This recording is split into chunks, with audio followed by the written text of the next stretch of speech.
Hello po, mapagpalang gabi po sa inyong lahat na nakikinig na online preaching. Ang topic natin sa araw na ito, ang ating pag-aaralan sa ating pagba-Bible study, ang Diyos ang ating kalakasan.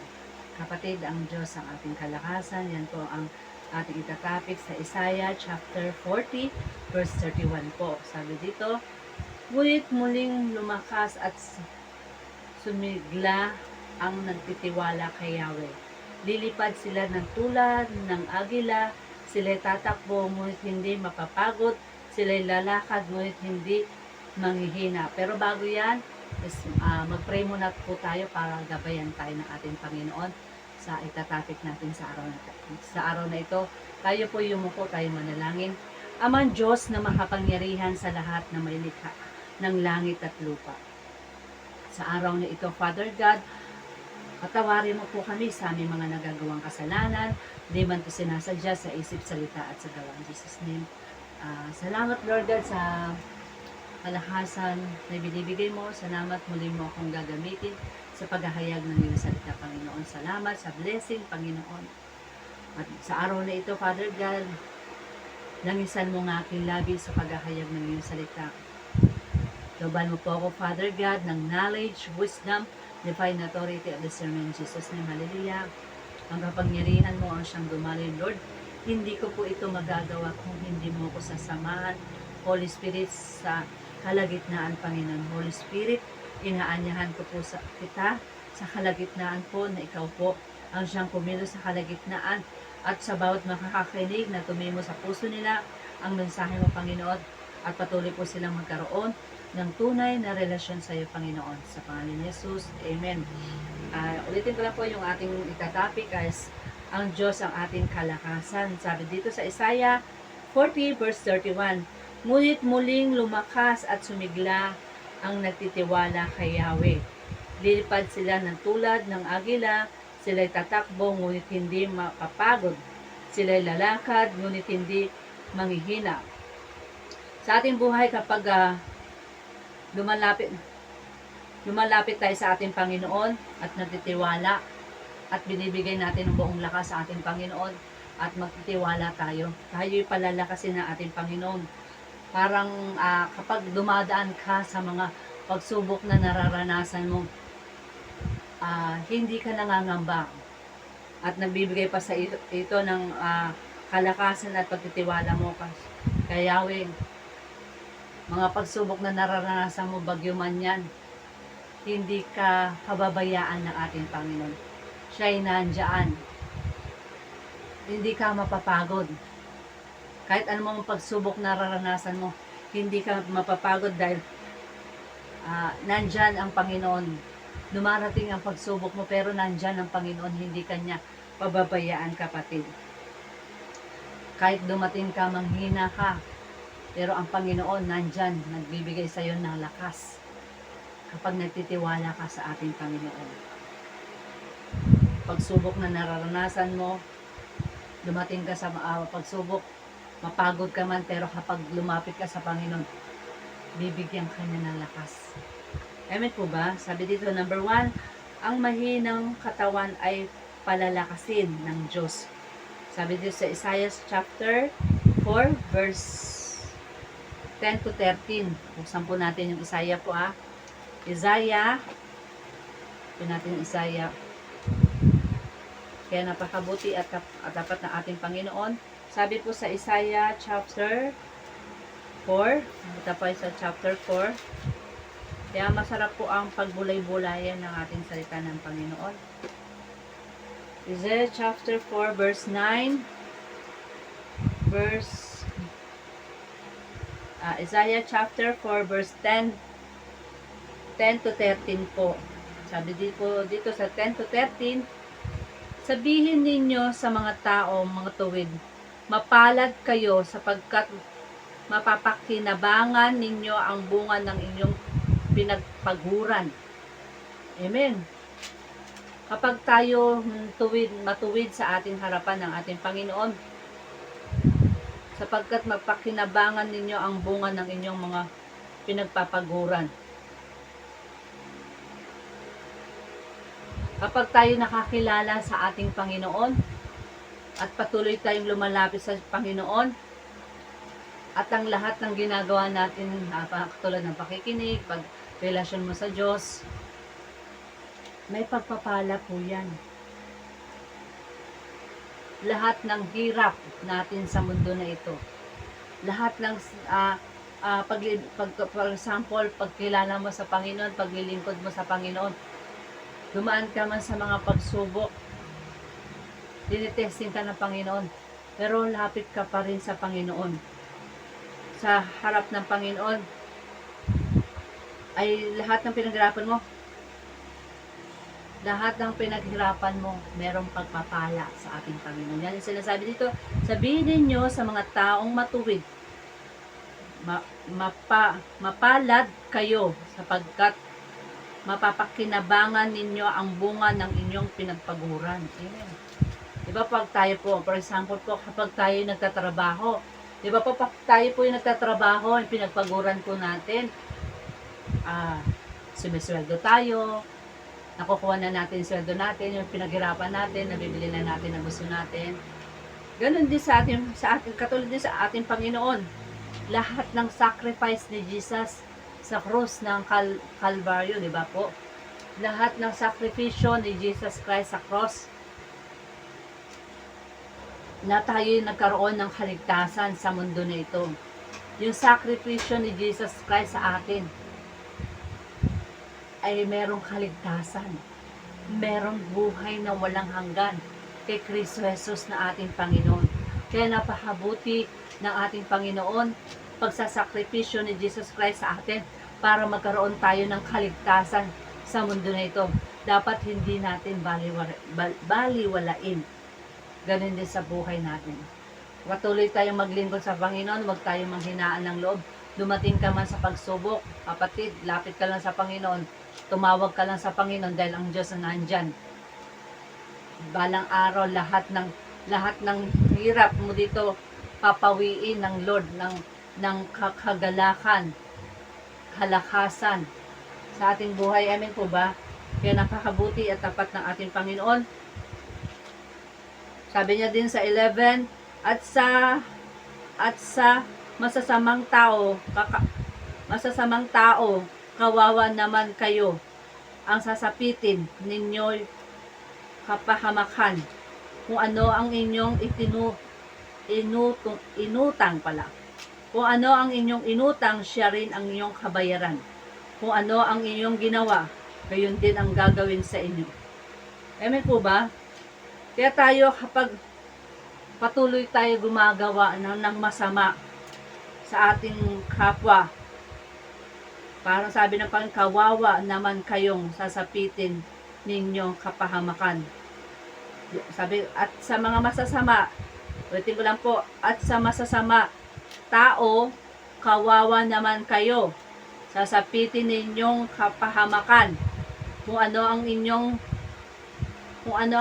inutang, siya rin ang kabayaran. Kung ano ang inyong ginawa, gayon din ang gagawin sa inyo. Amen po ba?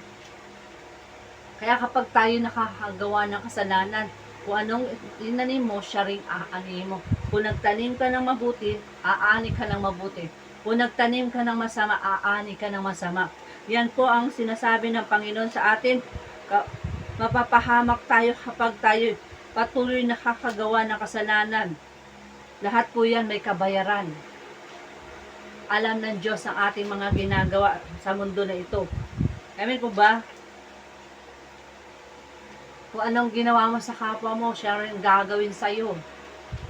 Amen po ba? Kung anong masakit na salitang binitawan mo, kung pumatay ka man, babalik din sa iyo. Pumatay ka na masakit na salita, pumatay ka, babalik sa iyo. Amen po ba? Lahat ng ating mga ginagawa may kabayaran. May kamatayan. Amen po ba? Next po. 12 sa 12 po. Mga bata ang umaapi sa aking bayan, mga babae ang namumuno sa kanila. O bayan ko, inililigaw kayo ng inyong mga pinuno.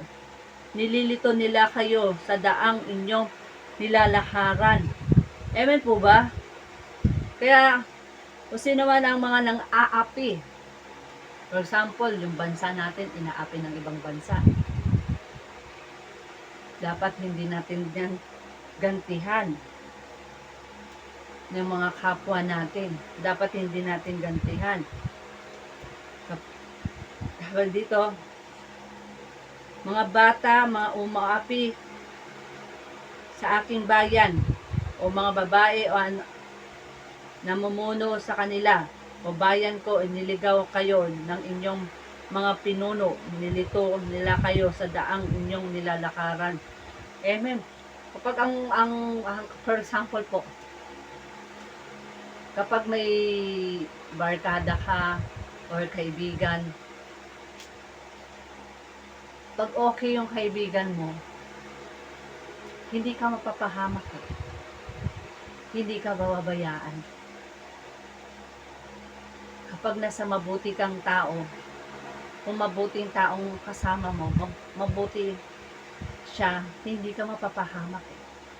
Kapag masama ang taong sinasamahan mo, nahalo ka rin sa masama. Amen po ba? Kapag ang katulad ng bayan natin walang pagkakilala sa Diyos, di ba po, ang hirap na ang bayan walang pagkakilala sa Diyos. Hindi na alam ng mga tao ang tinatahak papunta sa Panginoon. Pero kapag meron kang Panginoon, may pagkakilala ka sa Diyos, unti-unti yan ng Panginoon na ipapaalala sa iyo. Ipakilala sa iyo ang Panginoon. Pakilala mo ang Panginoon. Once na pinapakilala mo ang Panginoon sa bansa mo or sa anumang bansa, anong pinapakilala mo ang Panginoon, may pagpapala yan eh. Sabi na ng Panginoon, ang bayang kong merong pagkakilala, pupuspusan ko ng pagpapala, pupuspusan ko ng banal na espiritu. Kaya kailangan natin na magkaroon tayo, yung bawat bayan natin magkaroon ng pananampalataya, magkaroon ng relasyon sa Diyos. Ayun po ba? Kaya napakalaga kapag ang bayan, kunwari, for example po, kapag ang bansang Pilipinas may pagkakilala sa Panginoon, katulad na lang, ang presidente kapag may pagkakilala sa Panginoon, hindi yan pwedeng buwagin ng kaaway. Hindi yan kaya. Kasi ang Diyos na sinasampalataya niya, makapangyarihan. Kahit anong atake ng kaaway niya, kahit anong basag niyan eh, kahit anong palaso ng kaaway sa kanya, kapag meron siyang Diyos na kinakapitan, hindi siya pababayaan ng Diyos.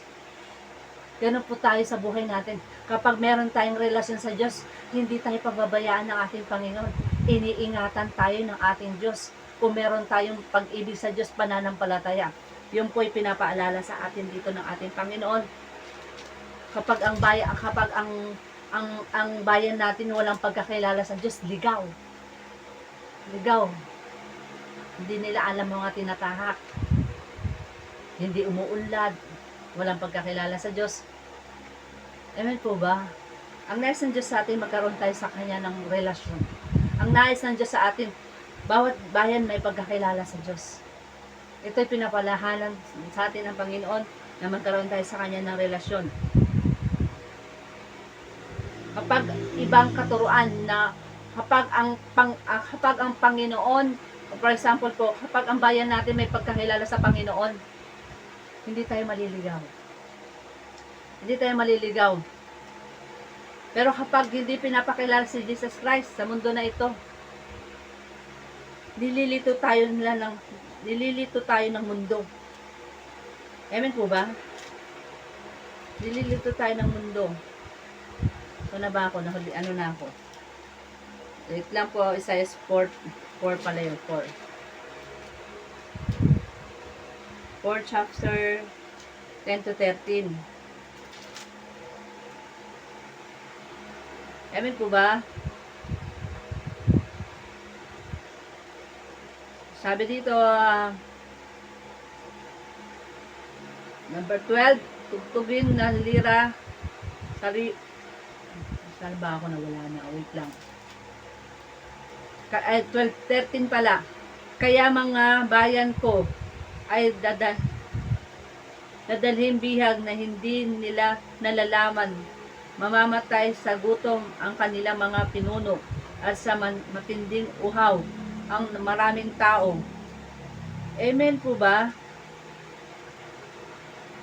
Kapag ang ating for example, ang presidente, bawat presidente, kapag iba ang kanyang pananaw sa mundo na ito, parang binibihag sila sa relasyon sa Diyos. Binibihag sila na hindi kilalanin ang Panginoon. Kailangan magkaroon tayo ng relasyon sa Diyos. Amen po ba? Kapag wala tayong relasyon sa Diyos, nabibihag tayo ng kaaway. Amen po ba? Kaya napakahalaga po yung magkaroon tayo ng pananampalataya. Kapag ang bayan natin walang pagkakilala sa Diyos, puro korupsyon, gutom, taghirap. Pero pag ba kilala ka sa Diyos, may takot kayo. May takot kapag ang bawat bansa may pagkakilala sa Diyos, may takot. Hindi tayo magugutom, walang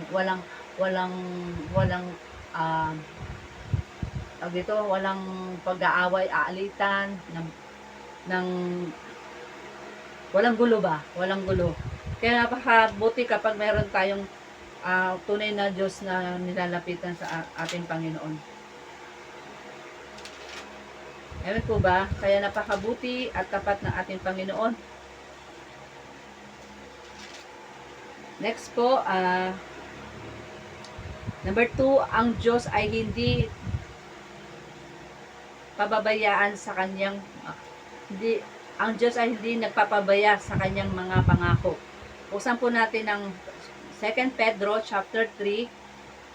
2 Pedro chapter 3 verse, wait lang po, hanapin natin 2 Pedro.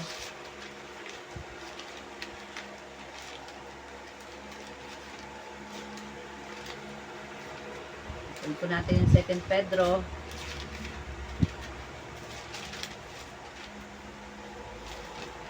Ang sabi dito sa 2 Pedro chapter 3 verse 9 to 13. 9 to 13. Ang sabi dito, 9 to 13. Wait lang po, basahin po natin Sabi dito, ang Panginoon ay hindi nagpapabaya sa kanyang mga pangako gaya na inaakala ng ilan. Sa halip, nagbibigay siya ng pagkakataon sa lahat sapagkat hindi niya nais na may mapahama, kundi ang lahat ay makapagsisi, tumalikod sa kasalanan. Amen. Ang nais ng Diyos ay maligtas tayo at magsisi tayo sa ating mga kasalanan. Amen po ba? Ang nais ng Diyos sa atin, tayo magsisi, hindi nagpapabaya ang Panginoon. Sabi niya, ang Panginoon ay hindi nagpapabaya sa kanyang mga pangako, gaya na inaakala ng ilan. Sa halip, nagbibigay siya ng pagkakataon sa lahat, sapagkat hindi niya nais na may mapahamak. Amen po ba? Ang Panginoon, kapag nangako siya, tinutupad niya. Hindi nagpapabaya ang Panginoon. Tayo lang minsan ay lumalayo sa Diyos. Tayo lang minsan ay hindi lumalapit sa ating Panginoon. Hindi nagpapabaya nagbibigay siya ng pagkakataon sa lahat na pagkat hindi niya nais na may mapahama, kundi ang lahat ay makapagsisi at tumalikod sa kasalanan. Amen. Minamahal tayo ng Panginoon kahit ano nagagawa natin kasalanan. Kapag lumapit tayo sa Diyos, binibigyan tayo ng second chance ng Lord na humingi tayo ng tawad sa ating Panginoon at tumalikod sa kasalanan. Hindi siya nagpapabaya. Kaya nga pinadala ng Panginoon. Kaya nga pinadala dito ng Diyos si Jesus Christ para tayo iligtas. Para magkaroon tayo ng buhay na walang hanggan at tumalikod sa kasalanan at i-confess natin ang ating mga kasalanan sa ating Panginoon. Kasi mahal tayo ng Panginoon. Marami ang nais ng Diyos sa atin tayo maligtas. Pero ang mga tao hindi hinahanap ang Panginoon. Walang kumikilala sa Kanya. Amen po ba? Dapat natin kilalanin ang ating Panginoon sa ating buhay. Dapat tayo magkaroon ng relasyon sa Kanya. Kasi mahal tayo ng ating Panginoon. Binibigyan tayo ng pagkakataon ng ating Panginoon na lumapit tayo sa Kanya at tumalikod sa kasalanan. Minamahal niya tayo yung mga tinutuwid sa ating mga kasalanan. Napakabuti at tapat ng ating Panginoon. Bilang po mababahagi ko, ang Diyos ay hindi nagbabago at hindi nagkukulang ang ating Panginoon. Siya ang nagbibigay sa atin ng lakas. Dumarating ka man sa pagsubok na matinding pagsubok. Tinitesting tayo ng Panginoon kung mahal ba natin ang Diyos sa ating buhay.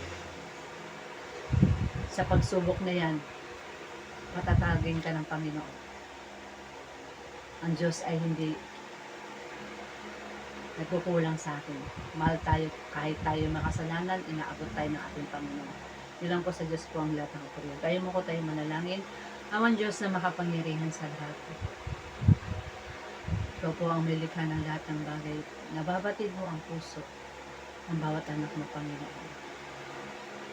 Sa araw na ito, Lord, patawarin po kami sa aming mga nagagawang kasalanan. Di man ito sinasadya sa isip, salita at sa gawa ng Jesus name. Salamat, Lord God, sa revelation mo sa araw na ito. Salamat, Lord, sa kaisa-isa mong anak na pinadala si Jesus Christ sa araw na ito upang kami magkaroon ng kaligtasan sa mundo na ito. Lord, tulungan mo kaming mabago sa buhay na tinatahak namin sa mundo na ito. Tulungan mo kami, Lord, na mas lalo pa po kaming lumapit sa iyo, Panginoon. Mas lalo pa po kaming magkaroon ng relasyon sa iyo, Panginoon. Lord, hindi namin kaya kung wala ang banal na Espiritu mo sa kalagitnaan. Tulungan mo kami, Lord, na sa araw-araw ng aming buhay na ikaw ang kasama namin, Panginoon. Maraming palaso ng kaway, pero Lord, mas makapangyarihan ka sa kanila, Panginoon. In Jesus' name, hallelujah. Tulungan mo kami na patuloy kaming lumapit sa iyo, na patuloy kaming manampalataya. In Jesus' name, hallelujah, na isuko namin ang lahat na nagagawa namin kasalanan. Dahil sa mundo na ito, Lord, pasama ng pasama, Panginoon. Kaya sa araw na ito, Panginoon, yakapin mo kami sa aming buhay na tinatahak, Panginoon. Gabayan mo kami sa mundo na ito, Panginoon, na ikaw ang kasama namin, Panginoon. Patuloy kaming lumapit sa iyo at manampalataya, Panginoon. At hindi mo tinitignan, Lord, anumang karumihan namin. Mas tinitignan mo yung na lumalapit sa iyo, na merong pananampalataya, Panginoon. Na may pag-ibig sa iyo, Panginoon.